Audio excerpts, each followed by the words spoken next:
যেদিন সকালবেলা খুব তাড়াহুড়ো থাকবে সেদিন এই ওয়ান পট মিলটা বানিয়ে দেখতে পারেন, মানে একসঙ্গে সবকিছু রেডি হয়ে যাবে। তার জন্য চালটা আমি ভালো করে ধুয়ে কিছুক্ষণ ভিজিয়ে দিলাম, আর মসুর ডালটা এইভাবে করে কাপড়ে বেঁধে দিয়ে কিছুক্ষণ ভালো করে ধুয়ে নিয়ে কিছুক্ষণ ভিজিয়ে রাখলাম। হাঁড়িতে জল ভালো করে ফুটে গেছে, চালটা আমি দিয়ে দিলাম, আর কাপড়ে মসুর ডালের পুঁটলি যেটা কাপড়ে বেঁধেছিলাম সেটা দিয়ে দিলাম, আর একটা আলু ভালো করে কেটে ধুয়ে এর মধ্যে দিয়ে দিলাম।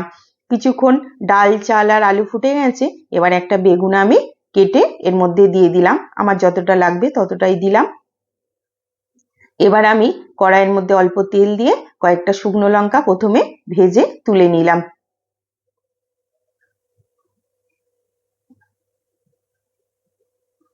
দেখুন একসঙ্গে কিন্তু বেগুন, ডাল, আলু, ভাত সব পুরো রেডি হয়ে গেল কম সময়ের মধ্যে।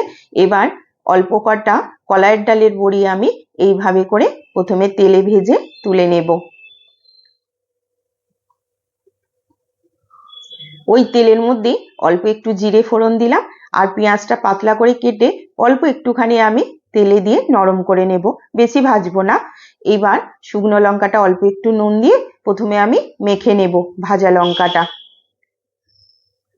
আমার মায়ের হাতের এই আলু ভাতে মাখা আমার খুব ফেভারিট। দেখুন ডালটা কত সুন্দর সেদ্ধ হয়েছে, কাপড়ে বেঁধে দিয়েছিলাম বলে একটুও কিন্তু জল জল ভাব নেই, আর কত সুন্দর সেদ্ধ হয়েছে, একদম গলে গেছে। এবার ওই ভাজা লঙ্কা আর নুন দিয়ে মাখা এর মধ্যে দিলাম, আর পেঁয়াজের কুচি যেটা আমি একটু তেলে নেড়ে নিয়েছিলাম সেটা এর মধ্যে দিলাম, অল্প একটু তেল দিলাম, পরিমাণ মতো নুন দিয়ে প্রথমে আমি ডাল ভাতেটা মেখে নেব।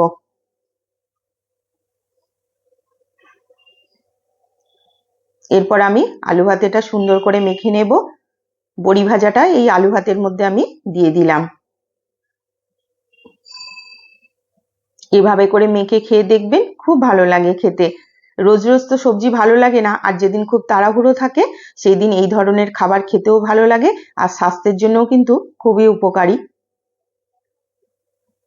এবার আমি বেগুনটা মেখে নেব।